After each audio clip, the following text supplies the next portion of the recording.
Hey, what's up, everybody? Thanks for tuning in and checking out another episode of Drinks with Johnny. We have a very special guest today, a very talented singer, drummer, many facets of life, wonderful Brandon Saller of Atreyu. Thanks for coming on.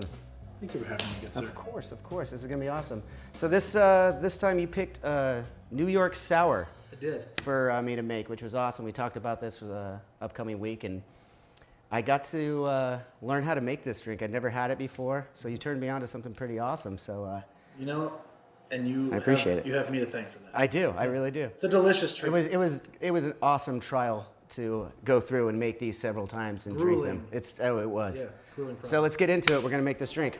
New York Sours. So I got you some real good bourbon, I think. It's a private select Maker's Mark. You approve? Yeah. It'll do. We're going a little fancy on this for sure. It's like, I can't know that someone out there has made a better one for you. This is not a blue collar New York Sour.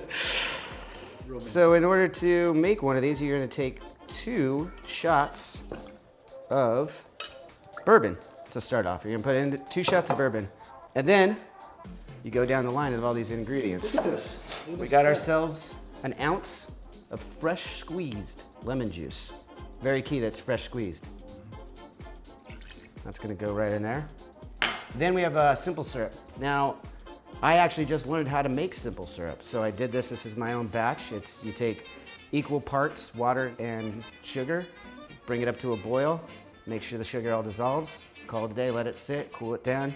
Now it's ready for drinks. Johnny Simple Syrup on Johnny Simple Syrup. That sounds a little. 2020. That sounds a little funky, man. Yeah, I don't know if I'd trust that. And then we got. So the way I did it, just make it easier on me, is I got liquid egg whites, but they got to be pasteurized. I did not know that. I'm already impressed. Yeah, you learn something new every day. And we get that all together, give it a few shakes, and now we pour. Oh yeah, babe. Oh, always make sure you're pouring this over the rocks, or ice as they say. All right, now comes the real fun part, guys. Because you're such a special guest, and I wanted to make this a really special drink for you, I went out of my way to get a bottle of Opus One. Oh, you did. For the red wine floater on this drink. Like I said, this is not your blue collar New York Sour.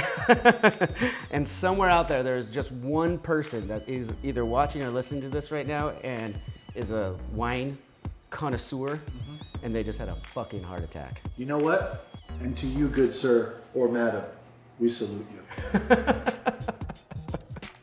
No, that just pissed him right off. Yeah. Proceed. The idea behind this red wine floater is to make sure you pull it over the back side of the spoon very slowly so that it stays all the way on top. It's the idea, it's why, hence a floater. It's gonna sit on top of the drink. You wanna give about, normal recipe probably calls for like half an ounce, half a shot, but I'm gonna pour a little bit more because it's Opus One. Yeah. Johnny, I just went from 6 to midnight. Now that's New York. All right, I got That's it. actually fucking good. It's delicious. Is it? I was making them earlier today just with Justin. I made the one with Opus just for a B-roll right before you got here. And I was like, dude, this is fucking awesome. Fucking good. It's a great drink, man. Thank you. It really is. In all seriousness, really, thank you for turning me onto this drink. And it's not hard to make, too. It's really not. Everyone gets kind of frightened by the egg whites because it's like It's literally just there for texture. You can't fuck it up. The Opus is actually wonderful. It really is, dude. Someone's really gonna have a heart attack. Oh. What a dick. What an absolute cocksucker. It really is fantastic. Yeah. Like that's a good move. Yeah. The other element about being a terrible bartender, in my case, is I have the shakiest effing hands in the world. I was just gonna say, you need another drink. I know, right? I think that's the only way I'm ever going to do it. And the next one. I'm shaking it before I even put it in the shaker. Before I forget, we need to get the photo so I could put out the April Fool's thing. Oh yeah. Where's my phone? Where did I put that? Actor, comedian, you We'll know him from movies like Super Troopers. Was he in Super Troopers? The second one. The second one, Super Troopers 2. All right, cool. Let's get back to business. Let's get back to business out here in New York. Fucking New York style. Now that's, you know what's funny is now that's New York is a Will Sasso thing. Is it really? So he does this thing here, where he'd be like, "Hey, he's like, hey, I'm in New York City, out in front of a greasy spoon we call Denny's." Whatever. He's like, he'd go in and be like, "They got all the things. They got hot dogs, hamburgers." They come in. And he's like, "Hey, you guys got hot dogs?" And they're like, "Yeah." He's like, "Oh," and they go, he's like, "Now that's New York." But he would do shit that's like so not New York. That's so rad. He'd be like, "I'm in front of a little bodega called 7-Eleven. I gotta check this out. They got all the things the kids want." And he's That's- like, "Hey, you have those fruit cups that are disgusting and almost rotten?" Fruit cups are in the back. And he like takes a bite. He's like, "Now that's New York." I gotta listen to that. Is it what is it on? It's just like it was on his like Insta stories. So Oh, it might be that's on rad. YouTube or something. But he was like filming a movie and like at his trailer was like an ice chest and it was Poland Springs seltzer water. Okay. And he like goes and like slams his fist in the thing and like pulls out a Poland Springs. Now that's New York. Poland Springs. It's just like fucking. That's ridiculous. It's great. We should probably tell the kids why we're talking about Will Sasso too in this episode. Yeah. I don't know if anyone can tell, but this is his doppelganger, Mr. Brandon Saller. So we've had this discussion many times over the years, haven't we? I've had it with you, and I've had it with about 7,000 Atreyu fans that have come to our show and asked, "Did you ever get the you look?" Yeah, It's kind of like Chad with Will Ferrell, right? 100%. It's the same. I'm exact sure he thing. hears he's never heard he's heard that to the end of time. Till the end you of know? time. He's more Will Ferrell than he is Chad Smith. Oh yeah, it's got to be. I was always at first I was super offended because like back in the day, Will Sasso was like real big. He wasn't like a husky. It's not about the body. It's the face. But to me, when someone comes up to you and says like, "Hey, you look like that fat comedian," you're like, "Sick." You know? That was really the confidence booster I needed today. Awesome. Can I sign your shit? You know. But then he like trimmed down. He's looking great these days. Yeah. And so then it was like, cool. Yeah, I look like this. Yeah. And it's more so. It's really in like the mannerisms and like the stupid facial expressions where I think It's still very prevalent in your face. Seeing the dude face to face though, it's like it's real. I love that. I dig that about you. Cheers, man. Cheers. This is a wonderful New York Saturday. Yeah, I'm enjoying it. This is a wonderful program, man. Yeah, thank you. I'm asking everybody, like I'm starting to line up all these different episodes now, and I'm asking everybody, I'm like, well, what time of day do you want to do it? Because we're going to be literally drinking. And usually it comes back a nighttime thing, but I'm going to be interested to see who the first guy is going to be like, let's start at like noon, or like 10 o'clock in the morning, and we'd be like, fuck yes. That is my favorite time to start. We did, I think I've told you this before. We did me and a couple of dudes from Johnny's. It was me, Johnny, Kyle, Howdy Doody, Yeah. and a couple other dudes. We did this thing called 10 and 10. Or no, 12 and 12, sorry. Where we Remind me. I think you told me about we this, did but 12 bars in 12 hours. oh yeah. From 10 p.m. to 10 a.m. Started at Johnny's. We did like Johnny's, second floor, a bunch of bars in Huntington Beach. Went down to like Blackie's. And like down there, like really got in with like the super dark 7 a.m. bar crowd. Yeah, I was gonna say, like, how were you? Well, obviously you had Johnny. In the Gap. In the we Gap, went we back went to Johnny's to keep it going. Charge the cameras. But we fucking destroyed his bar. Oh, he was every night. There. No. Every night he does that. I'm Not every talking- night. No. I was breaking pool cues over my head. Oh shit! You guys went There rowdy. was like a clown thing he had. I was like punching it in the face. There was this dude, Brendan, was behind the bar, just with glasses, just throwing glasses at the wall. All the while, Johnny's just like, yeah, like stoked. We were like listening to like Hatebreed and freaking the Ramones and shit. That's just like rad. circle pitting, destroying his bar. I just have to say, you are the perfect guest to have right now because I'm trying to like legitimize this episode and make it. It's not just about drinking drunk stories. It's more than that. We're gonna make drinks. And then drink them a lot. Yeah, and then the stories will come out. I hope that these episodes last long enough for our children to hear these stories. Yeah. But Dad, remember that time you said you? Oh, we're screwed. No, We're gonna be like, no, I don't. Well, here's well, proof. it's all for. We didn't actually do any of these. It's just for the show. These aren't real stories. These are made up Kids. scripts. These are made up. I'm glad you sent me the scripts so early so I could memorize them. Yeah. Say them so fluidly that they seem real. Yeah. That was all part of the master plan. Oh, beautiful, man. Beautiful. Let's talk about your beer, my man. I got some stuff sent over my way from my good friend Sean. Mr. Akavan. Yeah. I mean, this is pretty cool looking. I mean, I don't see too many beers with the comic book shit on it like that. Dude, like that's jacked. If you focus in on this can, look how let's pull one out. Let's crush one of these. Look how ripped I am. I'm like a Greek god. My only problem with it though is I don't understand why you guys took M Shadows and put him on that thing. Literally. Look, that could be now. Yeah, no problem. Yeah, I feel like, yeah, I don't know. I just think he was, just go for the big guns. Throw them on your beer. Yeah, I mean, that's pretty rad. I mean, his guns look pretty good, but I No, don't they're know if rad. they look this good. No, I mean, you're He-Man in that And shit. not a tattoo, just pure as the snow is white.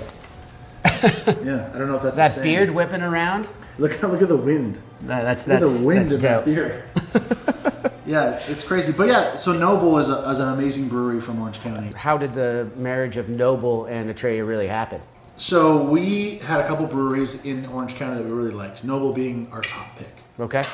We're all familiar with their brewery. Dan our guitar player, was familiar with them as well. He's done some kind of business with them. And so we went and hit them up, talked to them, and it turns out they're like big metal dudes. So Oh, really? They're fans of the band. They're like new, so they're Are you telling me guys who like beer are into metal? strange concept, as it may be. Not just foofy New York sours. Not just moving Yeah. to New York City. Real beer. Real beer. So we hit them up, went and met them, took a tour of the brewery, talked about what we might want to do. It's delicious. It's a tasty beer. Yeah. So you talked about. Sorry, I didn't mean to interrupt there. I just had to tell you. It's all good. Congrats. Thank you. So we met with them, talked about what we might want to do, and came up with this concept of the kind of citrus double IPA. And we're all fans of IPAs, so that kind of seemed perfect. Yeah. We got this crazy artwork done, kind of our album art. Us as like weird superheroes. There's a song on the album called Superhero, which Shadow sings on. Yeah. And then all of a sudden we have a beer. It kind of like goes away for a second. And they're like, "Hey guys, beer's done. We're gonna do the launch party. And we're gonna do whatever." And you're like, "Oh shit, we have a beer." That's so rad. So I'm it's very cool, like, envious of that. a By bunch the of our way. fans came out, fucking, and it was gone. Like it was here and gone. Like the fact that you have a 4-pack tonight is surprising to me. Are you guys going to be doing more of it, or what do you? We haven't decided whether we're gonna just do another batch of this or we're gonna do something different. But there's going to be another Atreyu beer. Yes, That's awesome. That's really cool. absolutely. We're stoked on the Noble Dudes, and it was so. How's that? I so nice. haven't been down to that facility yet. How is it? It's cool. It's just a small kind of mellow thing, but it's like it's insane what you can do with. They're expanding. Yeah. I feel like a lot of these craft breweries, especially here, like. I actually think the Orange County beer right now is a little underrated, to be honest. Like a lot of them are coming out. They're really coming out with some great ones. Like, I don't know if you've had been down to Rip in Huntington. Yeah. I think they got a great couple of beers in there. Absolutely. It's definitely cool. There's definitely a lot of beers here like breweries here that are really fucking killing it, and like really being known on a global level. Yeah. It's the crossover was crazy between like their following and our following. Holy shit, you guys doing a beer with Atreyu? And then like, holy shit, you're doing a beer with Noble? Yeah. Like it was equal. It's a good little beer. It's a great beer. It really is. I'm just, I just really stoked for you guys to be able to do that. I mean, that these breweries are like open to these ideas now and stuff, and they're a lot of times, especially with some of those East Coast breweries. I'm not going to name names or anything like that, but like they get a little too elitist with their beverages, with their beers and stuff, and it's like, man, I get why you're being a little bit of elitist, because that shit's fucking delicious. Let's see what our April Fool's joke is at too. Hey, that's pretty quick for my post. And we're already at 3,500 likes. Damn. That's good for me. Not bad. Any comments? 51. The first one is, oh my god, I thought that was Brandon from Atreyu. That's so good. I did too. Oh, everyone's getting in on it. That's because it is. Laugh out loud. Someone finally got it. That's so good. Also, that's not Latter-day Christ. It's Danny DeVito. Oh, I love that Get person. out. I love you. That's Brandon Saller. That's so funny. Those comments are pretty good. I didn't even recognize him. This is the funniest shit I've seen all day. This is so good. Everyone's just waiting for Brian to say pussy. Yeah. Pussy. I'm gonna call that pussy. You're gonna beat him to it. Pussy. Yeah, just keep it going. Oh, that's fantastic. Even Alex Reese, our assistant in the manager, I just got a text from him. What did he say? Hey, dude, saw you interviewed with Will Sasso. Do you think you'll want that posted this week? Wait, did he look at the post? I know Yeah. Alex well. It doesn't sound like he's joking, dude. It doesn't sound like he's in on it at all. Did you look at the post? I'm just gonna say, yeah, man. Yeah, for sure. Post it. Dude, that's fucking funny. Yeah, dude. Post it for sure. Yeah. So, as we kind of spoke upon a little bit, Opus One is, it's a very high-end wine out of Napa. It is. It's something that you don't have on an everyday occurrence. It's not what you call a daily drink. It's not what you call a daily drinker. But let me ask you, when's the what's your memories to this bottle, the Opus One bottle? So I have one, aside from tonight, I have one other memory. It involves myself, my good friend Kyle Rosa, you, I know. Sinister Gates, in a hotel room. We've had a night already, Oh, yeah. and I believe the saying was, "Why don't you come up for a nightcap?" It was about a 5-hour nightcap. Yeah. And they But- always end up turning it on, when there's really not much else for us to do No. after a certain hour, and we're just like, the but bars we're are still closed. awake. Yeah. We played a show. Yeah, we've already gigged. We've already gigged. So we went back up to, may have been yours or Brian's room. I think it was Brian's room. I think it was Gates, yeah. And you wanted to, I'll call it stick it to the man. I guess that's the way to put it, yeah. So you He told me to order wine for us order all. wine. We wanted to drink some wine. Yeah. So you ordered a couple bottles of something or other, Justin or something nice. Which is like a justification, isosceles, and it was another California wine, but a higher end one, yeah. Beautiful. And then you ordered 2 bottles of Opus One. And I remember the conversation of the hotel guy. Sir, are you sure you want this is what you want? Yes, send them up. Please send them up at once. So we drank a couple bottles of Opus One, a couple bottles of something else, real nice. We really just enjoyed ourselves. Yeah. But the funny part is, at the time, I think we were probably too shithoused to understand. What Oh we were yeah. drinking. No, I mean I'd had Opus One a handful of times before that, and so I was very aware of what it was and what was coming up the pipe. Me being someone who's frequented Napa many times, I've just become a huge fan of this bottle. Absolutely. Now the funny thing is, so when I left the hotel to go back to my hotel at maybe around 5 a.m., before my Uber account, for some reason, was connected to my wife's phone number. So at 5 a.m. our time, which was like 7 a.m. her time, the Uber called her, letting him know that They're on their way. So she texted me like, "Hey, your Uber's ready." And I'm like, like, son of a bitch. And then of course the next day, like, what'd you guys do? Yeah. So then I let out, "Oh, yeah, we had it on the room and a couple bottles of Opus One." My wife's a big wine person too, so I can't really say Opus One still to this day without her giving me a fucking stink eye. Yeah. So, just out on the road, having Just out fun. fucking having a good time drinking Opus One. But you know what? You're a hospitable motherfucker. Oh, thank you. And Thank you. That's the truth. Yeah, let's cheers for the 9 millionth time on this episode. Exactly. We should have a counter. Oh, a counter would be great. Yeah. That's a great idea. This guy's full of great ideas. I told you. Cheers. Very special guest. Muy especial. So I want to segue into another story here. I don't know how aware of this you are, but when I first joined Avenged Sevenfold, I just came in to do a 2-week tour with them, and I was still in high school at the time. I made the arrangements with my teachers and was like, I'm going to be gone for a couple weeks, whatever. I didn't think there was going to be much else to it. I just thought a couple weeks, I'm helping out with some buddies and stuff like that.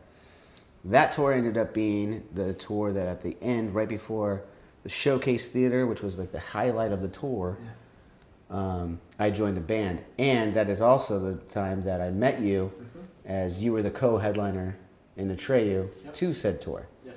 We went up and down the West Coast for a couple weeks. From my perspective, I was just, I was a baby in a big world at that point. Like, I just didn't know. You guys had already been doing several tours, a couple weeks here and there, wherever the gigs were. You guys were already out there, and co-headliner. Everyone's on the same playing field, One of my favorite things was how you guys brought us out to someone's house in Phoenix, I want to say, and we had highballs there. Yeah, Scott. Yeah. And that was that's a memory that I always remember, because I was just like, wow, this is what the road life is. You play a gig and you go over to some dude's house, and he just opens up the doors to you, and you just have drinks at his house, and it's like a house party after that, and that's what it was for us. I mean, at the time, those were the days. It's literally, you couldn't afford a hotel room, so you had to go to a friend's house and everything. Yeah. So that specific night was like a big eye opener. I was like, whoa, man, this is what this is. I'm so all in. Yeah. And it wasn't until the end of the tour that I even knew that they were going to offer me that job. For sure. So I was fresh in, and there was no guarantees, and I was breaking strings like crazy. Yeah. So there was no guarantee. I was just clipping them. I was just going for it, man. So I just want to ask you how much you remember about that tour. Is there any specific stories that you have? Well, the first interaction we ever had with anything Avenged Sevenfold was played a show. It was pre-you in LA. It was us and Avenged and From On to Ashes. I remember getting there earlier in the day. We were eating or something, and it was maybe Brian, Matt, and Zach walking across the street. Maybe Jimmy too, walking across the street, and it was like we were like, those dudes look like us. We don't know who that is. I'm assuming that's not a band. Everyone's got tattoos and dressed in black, I assume. Yeah. And then at that show, I think Brian might have played bass because they just got their old bass player couldn't be there. Yeah, Damian Ash had left for his somebody's wedding or something like that. So I think Zach played guitar, Brian played bass, I want to say. And we're watching and being like, holy shit, this is cool. And we were like, oh, this band's awesome. And I bought the fucking CD from Val. Yeah, Val was the merch girl at the time, Matt's wife. Yeah. I went to go home and I put the CD in, and our guitar player dance car, and the first song was fucking the piano song. The Rapture? The soft ballad. one, the ballad. Oh, Warmest on the Soul. Warmest on the Soul. Yeah. And we're like, did the fucking right CD? We're like, this is the band we just watched. And we're like, well, this is fucking crazy. So it was a realization for us that we were like, this band is like us. We're just doing trying to do weird off the wall shit that no one else is doing. So that's the first one, where it's like, oh cool, Avenged Sevenfold, that's a fucking cool band. Then we go on tour. That night in Arizona was the first time we actually really got to hang out. Yeah, it was. You know what I mean? Getting to know people, this and that. And the one memory that sticks out for me on that tour it involves Matt. Yeah. So we get to a show, and Matt's pissed. We're like, why is he pissed? He's like, oh, I was at the casino last night. I lost a fucking bunch of money at the casino. And I'm like, well, first of all, what casino? Yeah.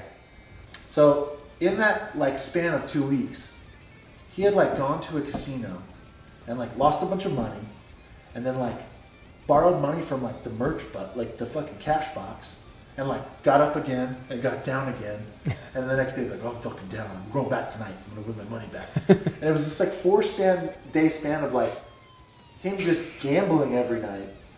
And in my head, I'm like, first of all, these dudes are the real fucking deal. But then also I was like, these dudes are fucking nuts. These dudes are nuts. And it was I feel like I'm gonna end up being friends with these people. Yeah. But it was just funny because not knowing someone and being like, wait, you took money from your merch box? And the band was like, yeah, cool, man, go get it. Yeah. This is the coolest thing ever. This is what being in a band's all about. Yeah, I remember those times too. It wasn't, Matt is a good. It wasn't that crazy to us because Matt's actually a good gambler, and and you know that now because we've been to Vegas together and we've done that whole thing, and he's the one who taught me how to do stuff and everything like that. So I know he does his research. He knows how to gamble, and it was just fun for us because literally I couldn't even go into the casinos at the time. I was 18 years old, so we'd stop at these casinos and everyone would go in. I think even Zach might have had a had a fake ID at this point. Yeah. And because I think he turned 21 on this tour. Yeah. If I'm not mistaken, he turned 21 on this tour. And I think I was 19. yeah. And we were like how did... Just fucking kids. Just kids. Straight Like up kids. Think of a 19-year-old. I mean, Matt's not that much older than I am. But No. to be like, you're going to casinos and just gambling all night? Like, that's where you go after this? Yeah. I'm like falling asleep There's on the stop. van bench. Well, there's stops on the way, and we're all driving ourselves. I mean, can you think of how You're driving yourself absolutely, and absolutely dangerous it was that we were doing this? We were in like the shittiest vans of all time, with trailers on them as well. You can't go. Our car, if you went 70 or above, the whole thing started rattling. Oh, yeah. And we're like, I mean, that's probably the only deterrent that kept us alive, to be honest. Yeah. But like, yeah, you just think about like what that life was like at that time, like, and all of us still so confident. Like I can remember looking across at you guys, and I'm not even in the band yet, and I'm looking across, and I see you as like, you guys are all talking, and everyone's just got a little bit of confidence. Like we're just feeling each other out for the first time. Yeah. And I wasn't even part of it, so I got to like see it from like the side. I'm kind of looking yeah. from the outside. I'm looking at both you guys, like kind of sizing each other up. Yeah. Like everyone's puffing out their chest, like, yeah, we did pretty good last night in merch. Yeah, that's a good show. It was a good show, yeah, People were man. pretty Yeah. stoked. Yeah. Because that's all it was. I mean, dude, when you're coming up, it's just it's a months long of a dick measuring contest. Oh, it totally was. You know, it's just ridiculous. But at the same time, it's like if you could have said, like, what was that now? Fucking almost 20 years ago. Yeah. Like, fast forward 10 years, and you'll all be great friends. Yeah, you would have no idea. You would have no idea. You're gonna go swimming at his house with all of your kids. Yeah. In about 15 years. And or you're gonna be at their weddings. Yes. And on the way too. Yeah, back then it was just like, we're fucking out here just doing our thing. Doing our thing. Yeah. Had no idea. That there was going to be such a long-lasting friendship that would come that way. This is a fun fact too. Back to the Arizona night. Zach had a mushroom head beanie. Yeah. And he left that mushroom head beanie at my friend Scott's house. And Scott was like, dude, this dude left his beanie. And I'm like, who gives a fuck? I don't think he gives a shit. He's like, I just feel bad. I want to give him his beanie back. I'm like, okay, well, text him or I don't know, go on MySpace or something. Yeah. What even did that communications were at that time? I don't think I had a cell phone yet at that point. Yeah, I think he ended up maybe going to one of your shows when you guys came back around and was like, hey man, like you left your beanie. I think Zach was like, what the fuck? Like, thank you. I love this beanie. Thank you. Like, it was just funny, like, it's a fucking beanie. Who gives a shit? Yeah. Those mushroom head dudes were rad though too. Did you guys do any tours with them? You guys always did like the off the wall tours. Like back in the day, we always kind of did like your like hardcore band. Like we toured like Shy Halud and Hopes Fall and like shit like that. Where you guys kind of dipped into the more, I won't call it the mainstream earlier, but like Mushroom Head and shit like that. Well, there was a lot of stuff that was still kind of at the time everyone was calling it nu metal. Yeah. And there was a lot of those bands that actually kind of took us under their wing. I mean, for sure. Before I was in the band, the way it was described to me is basically they were the only gigs that were out there to begin with. Then we realized that sounding different was better for those tours. It got people looking at us a little bit more, and I think that was the theory behind it. Yeah. So We had this conversation with your brother the other day, yesterday. Yeah. Briefly, it was ironically coming up. Avenged Sevenfold and Atreyu were the two bands in Orange County that were like the outcasts. No one liked us. Like, we sounded different, and it was weird, and we all had our own thing, and no one cared. But coincidentally, and taking it on the road too, you can't. At that time, when you took a Orange County hardcore band at the time out on the road, it was very regional. Every other 100%. Region said that they had their hardcore, and they ain't listening to nobody else's. Yeah, their brand of whatever. Yeah. But coincidentally.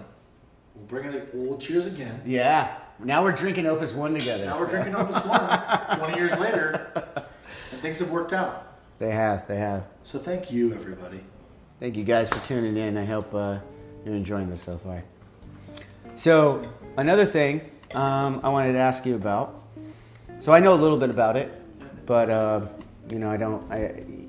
want to hear it from your recounting. I know that you guys in Atreyu went on a little bit of a hiatus for a little bit. Yeah. And then now you guys are back after Long Live and the one you're currently on. In our wake. In Our Wake, that's right. Thank you. I've been drinking. And then... it's a miracle that I remember. So you guys are now back and probably better than ever. I mean, it sounds like everything's going really great. Everything I talked to you about, you guys are on tours. What tour are you coming up on? We're going out doing a co-headline run. It's called the Spring Invasion Tour with Motionless in White. Cool. And a band called Wilson, who's awesome. There's like a good party band. Very cool. So basically, I want to get back to, if you don't mind, what was that hiatus about? With as much as you can give, obviously you don't want to, you don't want to give away the keys to the castle here. But as much as you can give, and like what made you guys realize that you needed to continue Atreyu and bring it all back together? I think that it came down to at the time we had done Atreyu since we were kids. I turned 18 on tour. Oh yeah. And we didn't stop. We have a similar experience there. Yeah. So we went going like 10 plus years of just like going, record and tour, record and tour, record and tour. I think it just started to a little bit kind of sort of burn out. And I don't know about you guys. I feel like maybe in a similar headspace where it's like you really take this job as a privilege. Mm-hmm. We're lucky to get what we do, and it's like when you kind of get to the point where you're like, I'm just out here phoning it in. Like I don't know that we were kind of like we don't know that we deserve to be here right now. Like I wouldn't want someone to come pay and come see me play if I know that I'm just kind of like going through the motions. Yeah, that's not what you started out to do. No, it doesn't translate.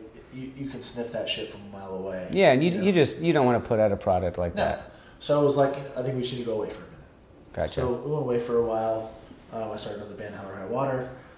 Awesome band, which you're the frontman of, by the way. Which is I don't know that everyone knows that right now out there watching, but you're a badass frontman. I've seen you at a couple of shows running across bars and shit, and it's pretty fucking rad. Stage can't hold me down. It was fun. I think that's what taking a break taught us all. It taught us so much about ourselves individually, maybe kind of like strengthened each other's weaknesses individually, that when it was time to come around, 4 or 5 years later, it was like, let's try this again. And we all really brought our A game back to the table and was like, we've had this kind of moment of clarity and this break and really time to self-reflect and grow. Let's see where we're at now. Yeah.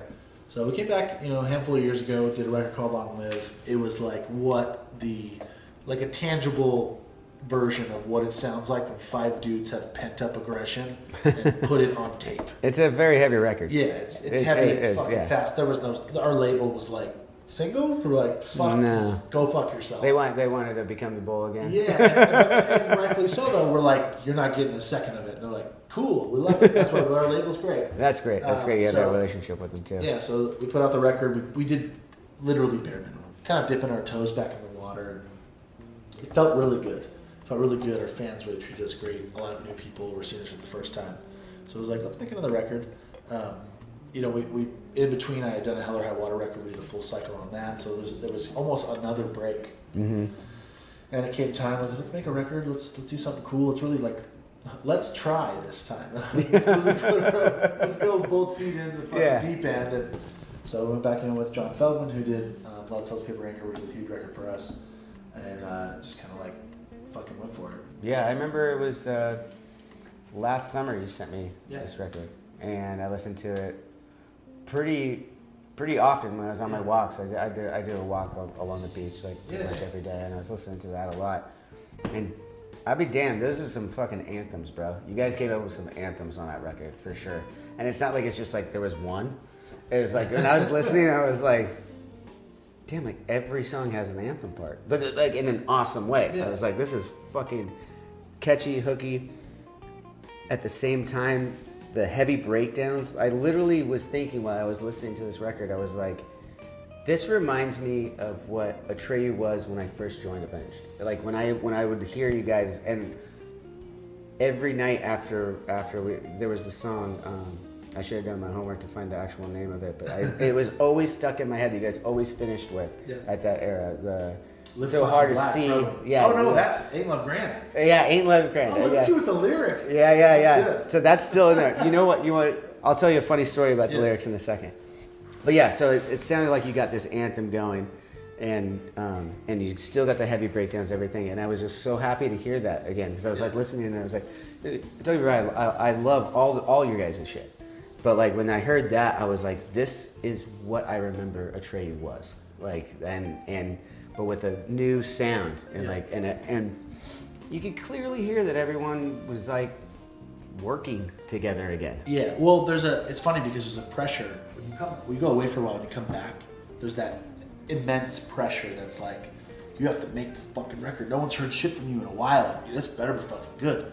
So we went like, oh, this be fucking heavy. And I don't know, it was very like knee-jerk reaction to making a record. Yeah.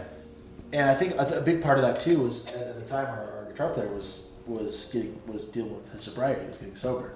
So he kind of had a little bit of a backseat to writing, but in the studio he was kind of like taking care of his health. Yeah. So there was a piece missing of the puzzle. So we had that record, you know, we made it and we're proud of it, but it was very like knee-jerk, like ultra, just like make music now. Yeah, totally. Where I think on In Our Wake we had a moment to like reflect on what worked and what felt good about making music again, what our fans loved, what we loved, and so I think there's a whole new sense of like again I say moment of clarity when you make this new record where there's not as much pressure because you already did one. Yeah. And it's like it just all seemed like it made more sense, you know.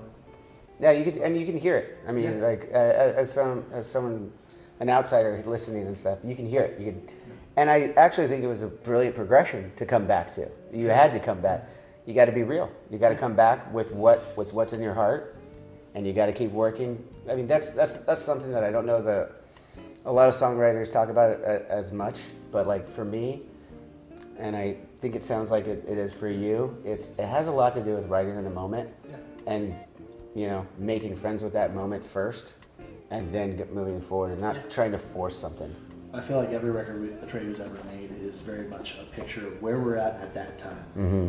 No other moment in time matters. Yeah, but you're not thinking about, oh my God, is this song going to be rad in 10 years? Yeah, you don't think about that shit. Where we're at right now, people will listen to that and say, okay, that's where they were at right now. Mm-hmm. It's like anyone else. If a painter makes paintings and the paintings from the fucking 40s or the 50s or the 60s are different, whatever. It's like there's a different expressions of that. Yeah, that's the same thing with music. So you have to be. I feel like the only way is to follow that road, because anything else comes off as contrived and bullshit, and everyone can sniff bullshit from a mile away. Oh, especially these days, man. Yeah. With everything that's out there right now, it's done. Like you got to be yourself, because if you ain't, like everyone knows it. There's a million bands that sound the same. Yeah. They all will do okay. Yeah. You know? Absolutely. Yeah, but absolutely. Be yourself, and it always works out. Well, I'm just super glad that we're still able to do this shit together, man. Yeah, it's a phenomenal This is thing. fucking awesome. Where's the counter? Okay, so getting back to that first tour and all you guys' songs and everything, there was a specific song that was always stuck in our heads after you guys used to end with it on that tour. And it was It's So Hard to See when you guys, what's the name of it again? Ain't Life Grand. So a side note, we'd be in the dressing rooms when we'd hear it, especially on the nights where we're very wrapped up and you guys are closing out and we're getting ready and stuff, and be in the back going, it's so hard to pee when your dick is frozen to the back of your leg. That's a visual right there. It totally was. And part of it, like I at the time, I was like always thinking, I'm like, it was cold that time of year too. I think it was December on the West Coast, and we were going up to like Seattle and stuff too. I don't know if we saw a lot of snow, but we definitely saw a lot of rain on that tour. There's a lot of frozen dicks to the back of the head. A lot of frozen dicks. What would you grade that? So we get that a lot. We had Dragon Force gave us I ride on my motorbike all day and night for backcountry. They did something like that for us. We asked them, they're like, oh yeah, we did that. Do you get that at all from like any other bands and stuff? Like, so where does this one grade? I would say this is a good B plus A minus. Okay. Yeah. I've had. I'd expect more from us, but I get it. I mean, what I meant was C minus. We had Hell or Highwater toured with this band with Nothing More. Yeah, Nothing More. I loved that band. Last couple of years, we did a bunch of tour with them, and they have their last song they said is "Burn the Witch," So the whole thing is burn the witch. So we'd be like at the end of the day, like at the merch table, or like bands would be like everyone's leaving. So it turned into buy some merch. And like there'd be like 4 people at the merch table yelling that That's as they're rad. playing. That's so rad. And then today, actually, I posted. So I was listening on Sirius, and that band Highly Suspect has that. My Name Is Human. Yeah, it's a good tune. And I was saying how much better it would be if it was My Name Is Herman. Oh, my name is Herman. And it just talks about a guy named Herman and his like daily shit. Like maybe he's got a dog that like barks at people. And how much more how much more mundane can the name Herman be? Yeah. Hello, my name is Herman. Yeah. And he's got to write a song about it naturally. I think of that he shit all knows the his time. name is Herman. He's got to write a song about it. So very natural. Yeah. done I've this. heard it a lot. You know, I Yeah. just wanted to That's wanted to beautiful. see your That's take beautiful on it. thing. Yeah. I feel like I no recanted man- that story the other day when I knew that we were going to do this episode, and I was like, I wonder if he has any idea that we used to sing that. I think if there's any band in existence that hasn't done that to another band they've been on tour with, they have no souls. No, totally. Yeah, you don't want to. You don't No want to sense tour of them. humor. Yeah, you don't want to. You don't tour want to them. tour them. Don't give them tours. Yeah. All right, I think we got everything we need for this show. Seriously, thank you so much for coming, man. Cheers. Thanks for having me. Another cheers count. Cheers, count it. Thank you for tuning in, and we'll see you next time. Thanks.